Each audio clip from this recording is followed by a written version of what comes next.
Hey, we're live. Hello. I'm hoping this is working for everybody because the format of StreamYard has changed quite considerably. Or maybe I started creating things called scenes when I understood what that meant, but I've since forgotten. Um, Sorry, I've got Kirralie here waiting patiently beside me. I usually keep people in the background and then bring them on stage, but I literally forgot, and I was scared of losing her, to be honest, with this setup. Kirralie, hello. First of all, thank you so much for joining me today. I'm really glad that you have decided to tell your story because it is a shocking one and it's not very well known.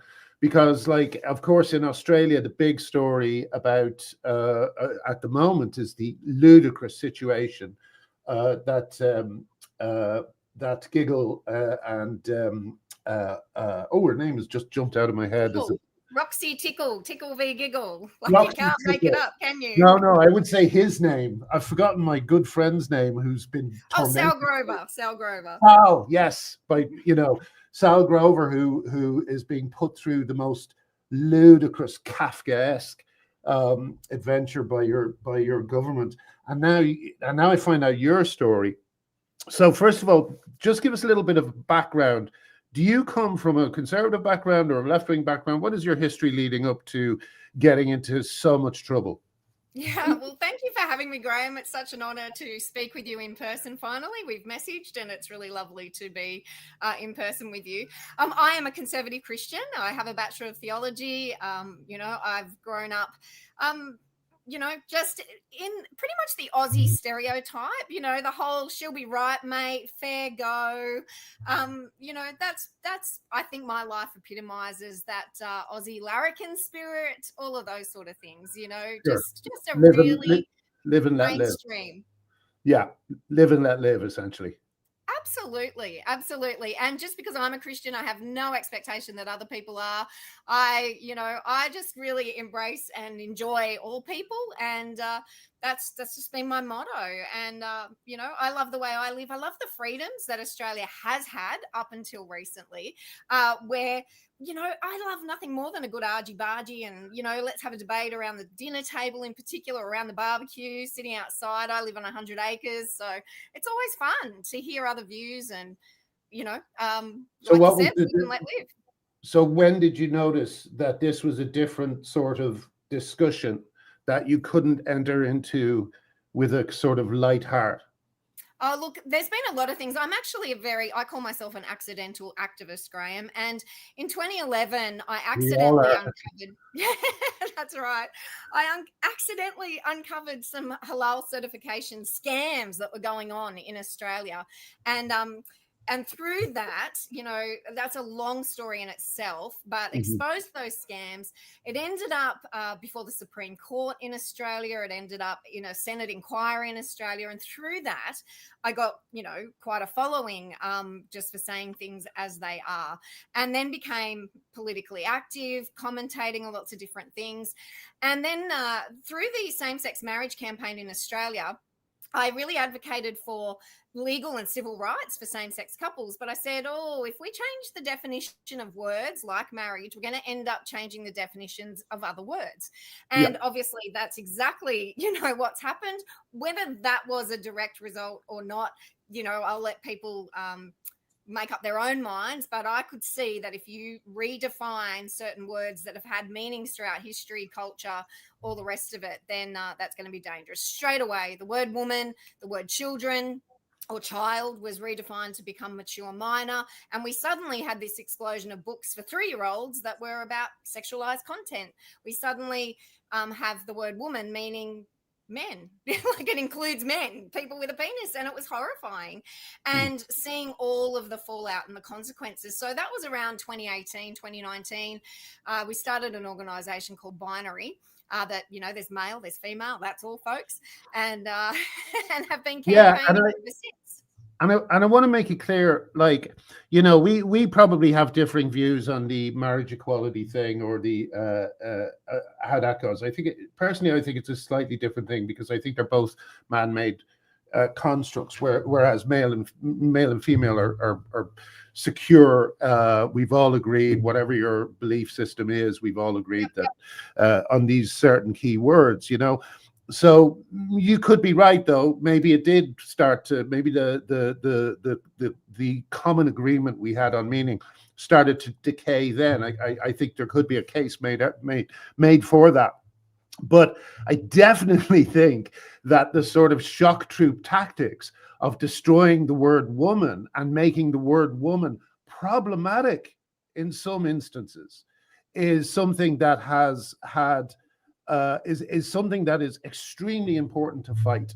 And I think that the organization binary sounds like people might think it's a silly thing, but it is so important to our understanding of the world, and our ability to communicate with each other, that the binary nature of sex is maintained. Exactly. And communication is key for a civil society, for a democratic society. We have to have a common understanding of words. Otherwise, we end up in the situation I am in, and I'll tell you my story in a minute. But, you know, I'm literally have been found guilty of unlawful vilification for misgendering, for calling men males. And it's absurd. It's absolutely ridiculous that, you know, there's laws in Australia and in other parts of the world, but particularly in Australia, where it defies nature, it defies reality. And, you know, you can write something that defies nature, but it still doesn't change nature. The natural order of things is there is only male and female, and that's it. Yet I'm being penalised, as is Sal Grover, as are many women in Australia. You know, we have doctors who are being struck off. We've got breastfeeding experts who have been dragged through the courts. So many instances in Australia, but our media does not, will not, cannot report on these things because they're afraid of being dragged through the courts as well. Well, I'm not afraid, and I won't be gaslit. I won't be intimidated. This is too important an issue for all, not just women, but for people in Australia. If we don't have the ability to speak truthfully, let alone freely, then we're no longer a democracy. Yeah, absolutely. I mean, that's it. And it's like, you know, again, you know, you come from a conservative background, but as you know, the first people to be cancelled in all this were left-wing women. It would, you know, and one of the things that I do like about this is that it has seeing how conservatives and left-wing women have come together on this one. It really gives me hope for a sort of non-partisan movement, you know. Absolutely. You know, it really, some of the friendships that have been formed across the aisle, so to speak, is something that I'm kind of extremely proud of in this fight, you know. 100%, Graham. I've made some great friends. Sal Grover is a great friend of mine, Angie Jones and others. And this is exactly what you say. It's not a left or right issue. It is not a religious issue. It's not an ethnic issue. It's not a socioeconomic issue. This is an issue that affects all people, particularly women and children, but it affects everyone. And as you know, as a man, it's affected and impacted your life greatly. So it's too important an issue to boil it down to some, oh, it's left or right, or it's conservative or, you know, progressive. It's not. It's just a basic fundamental human issue. Yeah, I've been enjoying like watching. There's a writer over here named David Aranovich. He's sort of a kind of centrist fence sitter on this subject, you know, and I've been enjoying watching him wriggle under the kind of paradoxes that this thing brings up. I mean, you should watch his conversation with Maya Forstater. It's hilarious how nervous it makes him. You know, he's terrified of it. And the thing I love about you, Kirralie, is that from the moment you came into this, and I can't remember exactly why I contacted you first of all, but from the moment you came into this, you had this attitude, a sort of humorous. I mean, you're like me. I can't take them seriously. Not at all. I can't. And it's like, it's worth mocking. It's worth having a joke over. You know, it has very serious implications. My life has been turned upside down, inside out. You know, next week we'll find out what my punishment is for being, you know, found guilty. But I just know that in the end we win because it's reality. Yeah, all they do is they make historically famous people out of ordinary people who weren't going to say anything.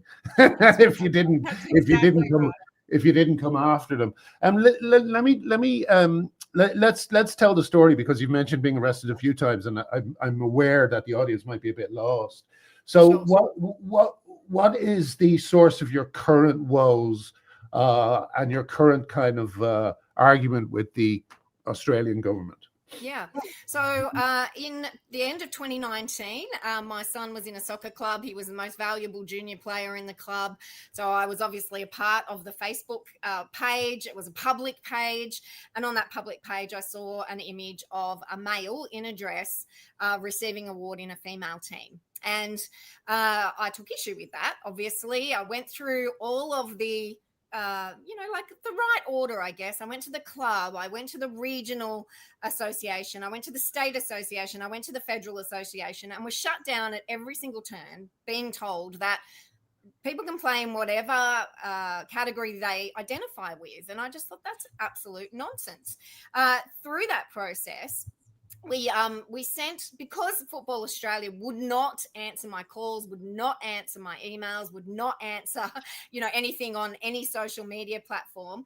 Our organisation, Binary, organised an email campaign where 12,000 emails were sent asking the very simple question: what is a woman, and what is the point of having male and female categories if they're meaningless, if anybody can enter either of them? And then we also found out that there was some players, not just one player, but some players, and the audience may know of Riley Dennis, who's one of those players, was playing in the Women's League in Sydney, Australia. So my organisation, as a third-party political campaigner in Australia, we were highlighting these issues. We were using the examples of these people, only taking information from the public domain. So Football New South Wales and the football clubs themselves had posted this information. We reposted the information. We didn't dox anyone. We didn't even name them. We just took screenshots and showed the images. Then on the end of March 2023, I had 2 police officers turn up at my home. Okay, let's pause it there, because that's I have reasons for that being my favorite bit too, and I want to enjoy it a little bit. You're not allowed to tell people who this person is. There's two people. One I can't mention at all. Yeah. Right. Okay, but you can mention Riley Dennis. And long-time subscribers to this channel will know Riley Dennis as the subject of, I think, 2 of Magdalene Byrne's best videos. And on those videos, Riley Dennis is essentially arguing that if women don't have sex with trans-identified males, right, whether they have a penis or not, then they're being bigoted. So he's literally trying to conversion therapy his young audience and shame them into accepting sex with trans-identified men like that. That is Riley Dennis. And let me just ask a couple of questions. Is Riley Dennis, this is, of course, now, this is normal, I call it normal football, not Australian rules football. Correct. Soccer. Yeah, we call it soccer in Australia, but I think most of the world calls it football. So yeah, absolutely. But of course, this probably wouldn't happen in Australian rules, because a woman would be instantly killed.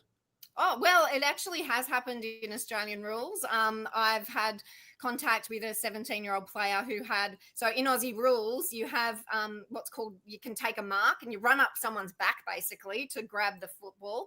And a girl collapsed on the field under the weight of a man.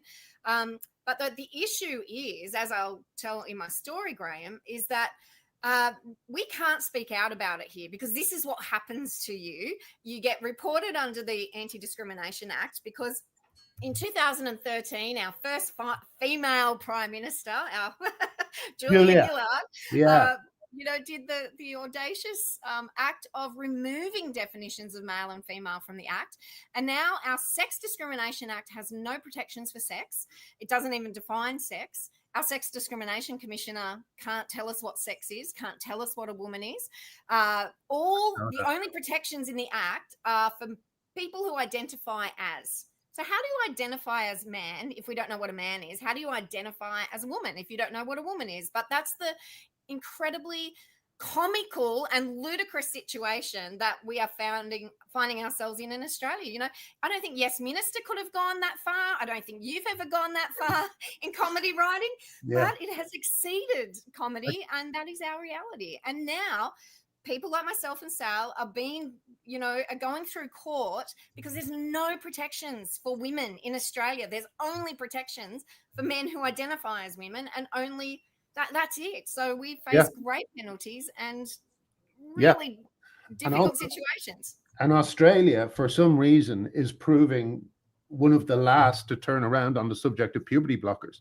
New Zealand has just reversed course. And Australia is still locked in this spiral, it seems, Yeah, Okay, well, they won't even debate it.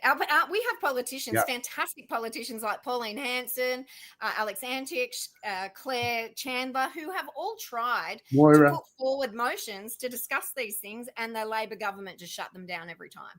Absolutely, yeah. And the reason is because their defenders can't defend it, and our side makes points that are so good they can't refute them. So they just avoid the argument altogether. Who's the biggest coward as far as that goes in Australian politics, Kirralie? Oh, look, that's a big field. But, Anthony Albanese, our Prime Minister, is just, I don't even have words to describe him. He is a caricature of a person, let alone a PM. So, and it all falls on his shoulders.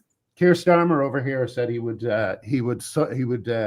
end the Tory culture wars, and all he's done is made it like a perennial war that is always going on, that has to be fought and fought and fought. For instance, they won't implement the 4 Women Scotland ruling. It's absolutely disgraceful. But anyway, let's cut back to the knock on the door. Please. When you opened the door, were you expecting the police to be there for something else, or were you familiar with this type of harassment?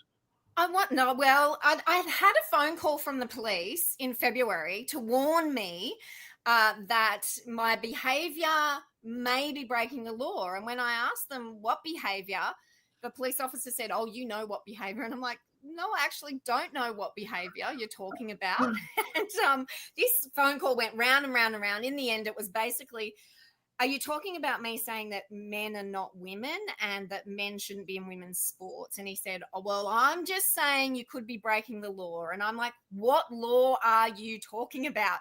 He could give me nothing. So that was my first introduction with police in New South Wales. And then, a couple of weeks later, these 2 police officers turn up at my door. And that was quite comical as well. The really sad part of it all was I asked my husband to film it, and us being in our 50s and technology, all the rest of it, I'd already pressed record. He picked up the phone and stopped recording, thinking that he was recording. So we got a little bit. But you could tell the police were quite embarrassed, I think, in issuing these papers, that I had to stop talking about these things. I had to appear in a local court in Sydney. That Football New South Wales, one of their representatives, was trying to get an apprehension of violence order against me because she was saying that my language was violent. And this brings me to something, Kirralie, that I've been having an argument with people over the last few days. I'm not sure if you know much about the Enoch Burke case in a little bit, yeah. Well, he's a conservative Christian as well. And what's really fascinating about him is the way that no one wants to talk about the source of why he was fired, but everyone wants to talk about his behavior after he was fired. And as I keep saying to people, from J.K. Rowling to yourself, to me, to everyone who dares to speak up about this issue, there is no correct way to speak about this issue. Ardal O'Hanlon says that, he said recently that I went about it the wrong way. This is great to be lectured by someone who never went about it at all. Exactly. There's no way to talk about this issue without having at least them attempt to destroy your life. I mean, that's right. So I was told, that they were going to try and apprehend my violent behavior, and my violent behavior was saying they're men. I took, as I said, information from the public domain and reposted it, which myself, my lawyers, and everyone else believed was a lawful act in Australia, that if it's in the public domain, if it's posted by the football associations themselves, we could repost it, but apparently not. I went through 6 months, really torturous and expensive lawfare in that case. So Football Australia backed down. Riley Dennis, it was an apprehension of violence order brought by the police in that instance. We got to court before the magistrate, and then the police stood up and said, we're withdrawing. We will make no apology. We will make no explanation. So I have no idea what happened there. But then they started these vilification actions against me. It's ended up in 10 times in court because they went through the wrong tribunals. You know, it's very complex, and I even get confused of where we've ended up. But then last year I had 2 separate hearings for these players. I had to take the stand. I was questioned for hours. The other side particularly upset that I refused to call these men she, her, or miss. That's so funny. That's so funny when they get angry about that. It's like, we're really not lying. Particularly when I've sworn to tell the truth. I'm in court. We're not lying. We're not committing perjury on the stand, despite you begging us to. We're not committing perjury. No, and my little joke is I always say, I don't care if I'm the last man standing, I will not be forced to lie. My speech cannot be compelled, and you can do whatever you like to me. But you know what? No matter if you find me guilty, no matter what penalty you bring against me, those men will still be men. Nothing will change that fact. So, and not just that. And I know, again, you can't say this, and don't even make an expression when I say this, but like, Riley Dennis is not just a man. Riley Dennis is a predatory man. The video that he made, that Magdalene Burns made about him, showed very clearly that he is trying to shame young women into having sex with him. That is what he is trying to do. And the fact that he is now on a football team with, I believe, and maybe you can guide me on this, 5 other trans women players? 4 that we know of. Yeah, that's right. So this is another, again, as you were saying earlier, you could not make it up. This is not just one trans woman stealing a place from a woman on a football team. This is 4 or 5 of them on a women's football team. Yeah, that's one team in one competition, Graham. This is happening all over Australia. And, so many people obviously get upset. Blows my mind. Yeah, but they get upset and say, why won't the girls just boycott? Why don't they just walk off the field? And unlike America, where there is freedom of speech protections, where there are, liberties that we don't have in Australia, these girls, I've sat with them, Graham. I've sat with the opponents who have cried on my shoulder, who have said, their clubs, and this is what really makes me mad, because it is the officials who really should take responsibility here, have told those girls that if they object, if they don't turn up, if they forfeit, they will be fined, they could be expelled, and they will be made an example of, like I'm being made an example of, and that they will be reported under the Anti-Discrimination Act. Now, this is really unfair for, some of these girls also are underage, let me tell you. They're under 18, playing against these 30-year-old men on the same field, same change rooms, all the rest of it. Are you joking? These girls, I'm not joking. But, again, I'll probably get in trouble for saying that. Who knows? But I don't care, because these girls deserve protections. The parents are being gaslit and threatened and told that they can't object. The sporting clubs have towed the line, even though there actually are protections in the Sex Discrimination Act that if speed, strength, stamina is an issue, you can discriminate according to sex, but none of the clubs want to, because they are local clubs. They don't have the finances, the resources, or the ability to take on these legal battles. And so these girls, and then some of them are now in their 20s. They've played soccer their entire lives. They're coming up to being semi-professional or professional. And now they just face great humiliation in defeat. They risk injury. They risk so many things for a sport that they love. They didn't consent to playing with men. We literally have government ads all over X, all over social media, telling us to understand what consent means when it comes to sexual activity. But these girls don't consent to having men on their soccer teams. We have Aussie rules, tennis, athletics, swimming, netball, you name it, like any sport. We have this in Australia, and all the time we're facing these girls who are so distressed that either have to self-exclude or they have to take the risk on the sporting field. It's not fair. Anyone who speaks up is threatened, gaslit, or penalised. So, as I said, I was found guilty of unlawful vilification. Next week, I will find out my penalties. It could be up to $200,000 in fines, and issuing a ridiculous statement that those men are women and that I was wrong and everyone else who is on my side is wrong. And well, Kirralie, all I could say is I'm sorry I haven't had my focus on this story as much, because it is just one of those that in fact, it actually comes with a few of its own problems, right? Because if you tell people there's a team in women's sport that's like got 5 male players on it, and not just that, but they dominated. They dominated. They won prize money. They were grand finalists. They were the top goal scorers. They really dominated. Yeah. And that still your government is so embarrassed, so scared of being embarrassed that they can't back down on it. It's absolutely crazy. And we are all looking at Australia, I have to say, with a lot of sadness at the moment, just the same way I think a lot of people are looking at Ireland with a lot of sadness.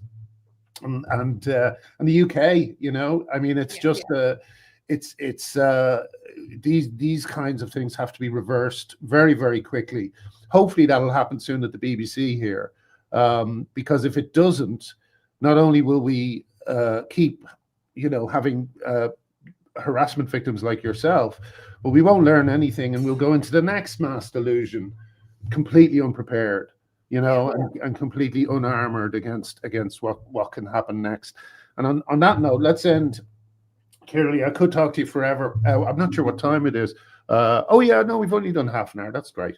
But on what then is to look forward to? What is now? I know it's confusing, but what is the legal? When do you have to be in court, and what do you have to expect?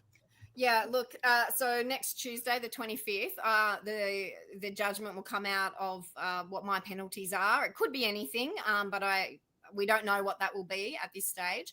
But I have been found guilty, so there will be some kind of penalty. We will be appealing to either the Supreme Court and then High Court, or we will go straight to the High Court. I'm not sure. For another player, I'm also under an apprehension of violence order, which I cannot speak about, but we have sought leave for the High Court there as well. And the issues that obviously must be addressed in Australia is that there are no sex-based protections for women, and that there's penalties if we speak about it or object in any way, shape or form. I think about, the Olympics, Imam Khalif punching women in the head and calling it sport. I think about Leah Thomas, who really blew the whole thing open in America. We're not allowed to use those examples here in Australia. So people either don't believe that it's happening, they don't know that it's happening. Even you yourself, who's so enmeshed in this issue, Graham, have so little awareness of what's really going on in Australia because we can't talk about it. So what do you mean? What do you mean you can't talk about Leah Thomas? Oh no, we can. We can there, but we can't talk about what's happening in Australia. We can only talk about what's happening overseas and use those case studies and examples. I see. Excuse me. We use the examples of what's happening in Australia, so people are either ignorant or just don't know what's going on. And our media is so afraid. I've had so many people in the media say, we would love to report on your story, but our lawyers won't let us. Sky News here in Australia have done a great job. The Australian is starting to expose it as well, but very little media coverage and very little accurate media coverage as well. Yeah. Sal Grover, myself, if we get these cases to the High Court, what it will come down to is what is a woman and what rights do we have in law as a woman. So they're the things that we're fighting for. I'm so thrilled, though, Graham. I had to raise $260,000 to even attempt to go to the High Court. So justice is not for all. Justice is not free in Australia. You need to have an extraordinary amount of money, which I don't have. but we had thousands of people donate, and we now have reached that goal. So I'm very confident, yes, that we can keep going. So if, you know, a overweight, middle-aged housewife from the sticks in Australia can do this, anyone can do this. So I hope that people will be inspired and encouraged, and just speak truthfully and plainly. That's all we have to do. And we will eventually win. The pendulum will eventually come back. You know, Sal, myself, and others may, you know, we've lost skin in the game. We've shed some blood and some tears, but it's worth it. It's worth it. On that note, I don't think there's a better note to go out on. Thank you so much, Kirralie. Please keep your attitude intact. They're going to put you put it to the test as much as they can. But it seems like you're completely equal to it. So good for you. And let's check in again at some after the trial at some point and see where you are.